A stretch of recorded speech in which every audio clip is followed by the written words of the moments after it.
নমস্কার। একটা প্রশ্ন আজকে আসে আমাদের কাছে। আপনাদের কাছে করে ব্যাপারটা না নয়, আপনাদের মাধ্যমে করছি। কেননা আর তো কোনো মাধ্যম জানা নেই। সমাজ মাধ্যমে একটা প্রশ্ন করছি, বলাই ভালো। বলাই বোধহয় ভালো, তাই বললাম।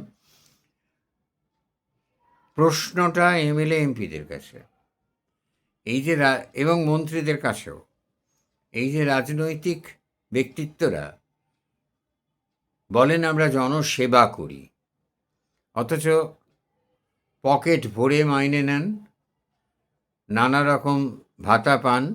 ওই 1500 টাকা ভিক্ষা ভাতা নয়, নানা রকম ভাতা পান। ট্রেনে, প্লেনে সর্বত্র চড়বার, বিদেশে যাবার এদের ফ্রি ফ্রি ব্যাপার, কোনো পয়সা করে লাগে না। দুনিয়ার চিপার দেন চিপেস্ট ভোজনালয় আমাদের পার্লামেন্টে, সেখানে খাবার দাবার এনজয় করেন।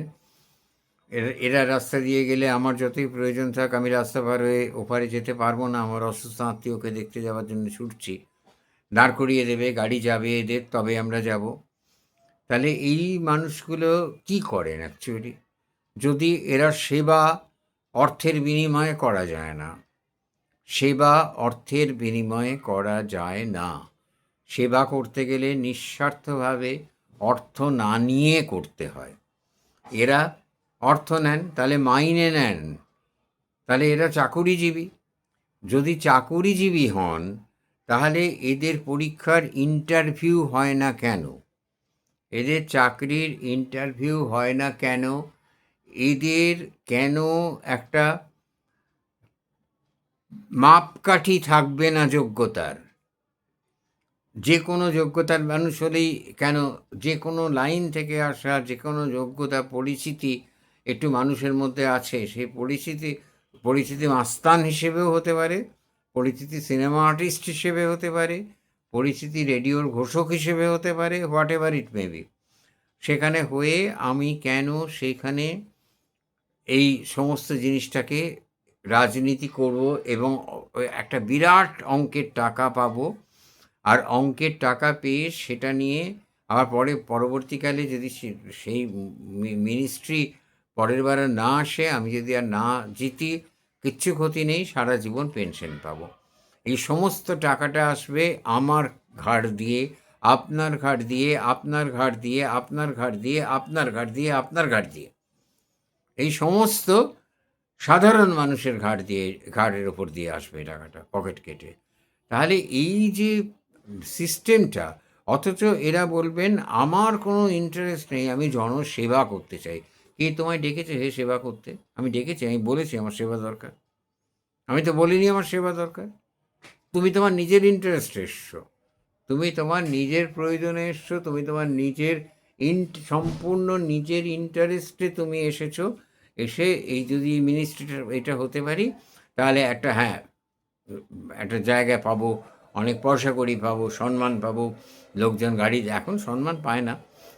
তাহলে তুমি সেবা বলো না, তাহলে বলো আমি জনগণের চাকরি করব। রেসপেক্টে বড় জোর খুব সম্মান দিয়ে বলতে পারি, রেসপেক্টেবল পাবলিক সার্ভেন্ট। একজন জনতার, কি বলবো, সেবক নন, পরিচারক। জনতার একজন পরিচারক, হ্যাঁ, সম্মানীয় পরিচারক, রেসপেক্টেবল। তাকে একটু রেসপেক্ট দিতে হবে, রেসপেক্টেবল পাবলিক সার্ভেন্ট। তার বেশি কিচ্ছু নয় এরা। তাহলে এরা এত ক্ষমতা ছড়ি ঘোরাবে কেন? আর মিথ্যাচার করবে কেন? গোড়াতেই তো মিথ্যাচার। যারা সত্যি কথা বলবো বলে পার্লামেন্টে আনুগত্য ইত্যাদি স্বীকার করে অ্যাসেম্বলি, পার্লামেন্ট ইত্যাদি জায়গায় মেম্বার হচ্ছে, তারা তো প্রথমেই মিথ্যে কথা বলছে যে আমি তোমাদের সেবা করব। সেবা পয়সা নিয়ে, মাইনে নিয়ে চাকরি করবে আমাদের আন্ডারে। আমাদের আন্ডারে যদি চাকরি করো, তাহলে তোমার কোয়ালিফিকেশনের মাপকাঠি নেই কেন?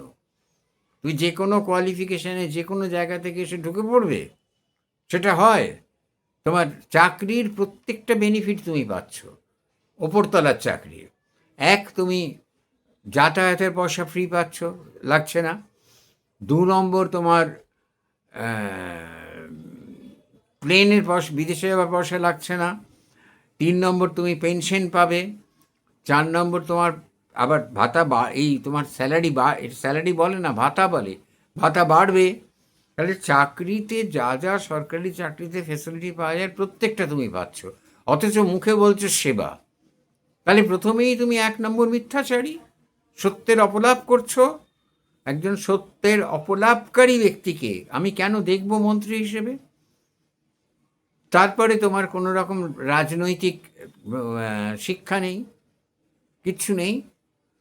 সেটাও আমি আজকে একটা কোথাও চাকরি ক্ষেত্রে পেতে গেলে আমার যে লাইনে আমি পড়াশুনো করেছি, পাশ করেছি, সেই মার্কশিট দেখিয়ে সেই পরীক্ষা দিয়ে চাকরি পেতে হবে। আর তোমার কোনো পরীক্ষা নেই।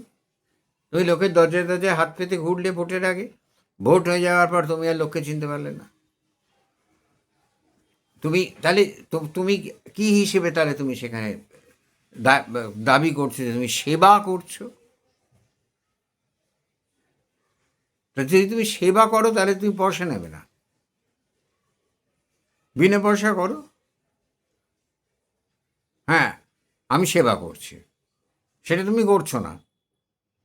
আমি পয়সা নিয়ে সব লোকের ঘাড়ের ওপর বসে থেকে করব, আর আমার থেকে যারা মোর অ্যান্ড মোর কোয়ালিফাইড সেই সমস্ত মানুষদের আমি হুকুম করব।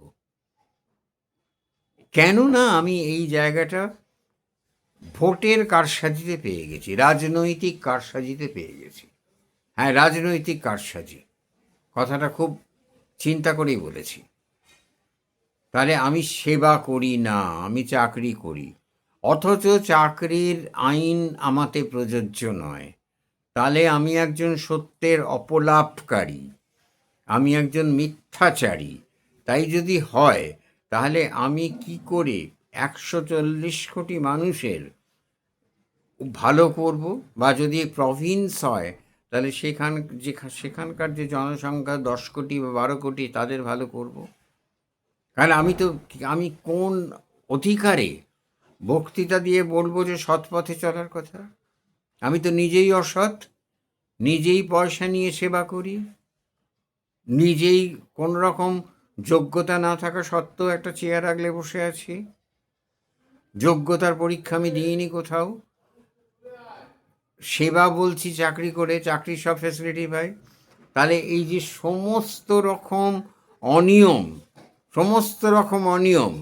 করার পরে আমি নিজেকে কি করে, তাহলে আমার কোন অধিকার আছে দেশ শাসন করার? দেশ শাসন করার কি অধিকার আছে আমার?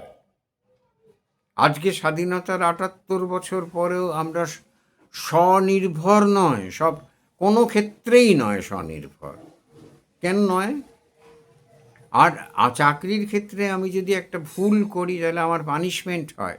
আমায় জরিমানা দিতে সবসময় না হতে পারে, কিন্তু পানিশমেন্ট হয়, ডিগ্রেডেশন হয়, আমার নানা রকম শাস্তিমূলক ব্যবস্থা নেওয়া হয়।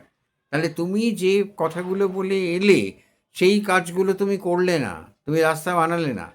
আর রাস্তা বানাবে কেন এমপি? তার কি কাজ রাস্তা বানানো? সেটা তো কাউন্সিলরের কাজ।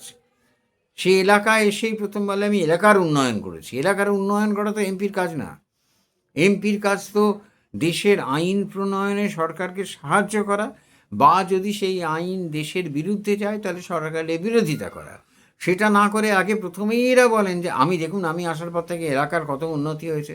আরে এলাকার উন্নতি করবে কাউন্সিলর, তুমি কে? তোমার কি দরকার এলাকার উন্নতি করার? তুমি তো এলাকার উন্নতি করবে না। সে নিজের কাজটাই জানে না কোনটা তাকে কাজ করতে হবে, অথচ সে এমএলএ এমপি হয়ে বসে সরকারি গাড়ি চড়ে মহা আনন্দে ঘুরে বেড়াচ্ছে। তাহলে আগে ঠিক করতে হবে এই লোকগুলো আমাদের সেবক না চাকর, সম্মানজনক চাকর, সেবক না পরিচারক।